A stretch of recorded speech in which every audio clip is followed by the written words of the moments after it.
पूरी दुनिया में महामारी और इसके चलते आर्थिक संकट गहराता जा रहा है।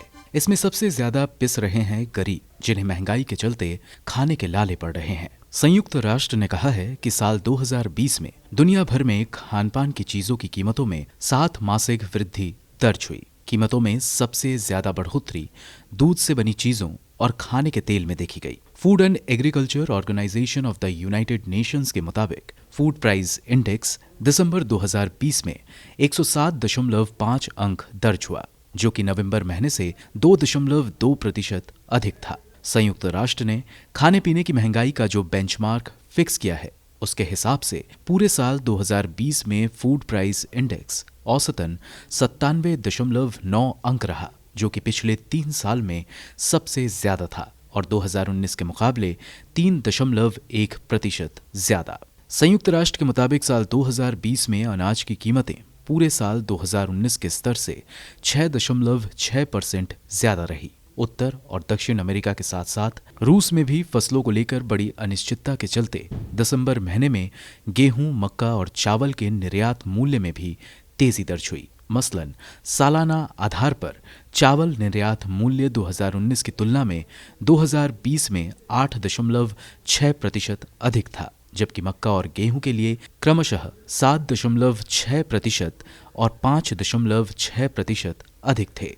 यही हाल रहा खाद्य तेल का, जिसकी कीमतों में बीते दिसंबर में 4.7% वृद्धि दर्ज हुई और ये 2012 के बाद अपने उच्चतम स्तर पर पहुंच गया।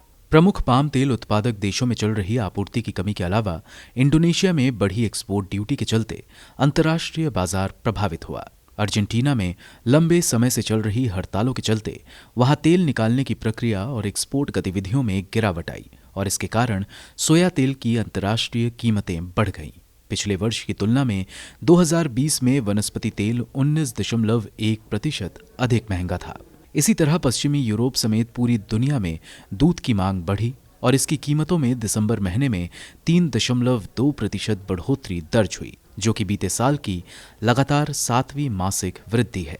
हालांकि 2020 के दौरान डेयरी मूल्य सूचकांक 2019 की तुलना में 1% कम था, लेकिन इन आंकड़ों से ये भी मालूम पड़ता है कि कोरोना काल में दुनिया में मीट उत्पादों की मांग घटी है।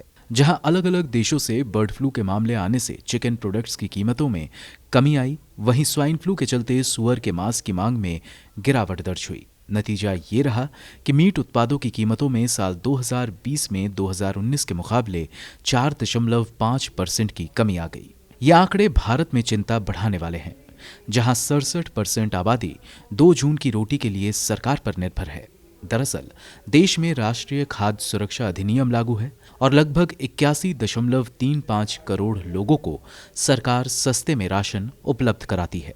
अब सरकार राशन पर आश्रित लोगों के आंकड़े को कम करना चाहती है, क्योंकि उसे अपनी फूड सब्सिडी के खर्च को कम करना है। भारत जिस तरह का गरीब देश है, वहां ऐसा करने पर इसका विपरीत असर पड़ सकता है। ब्यूरो रिपोर्ट, गो न्यूज।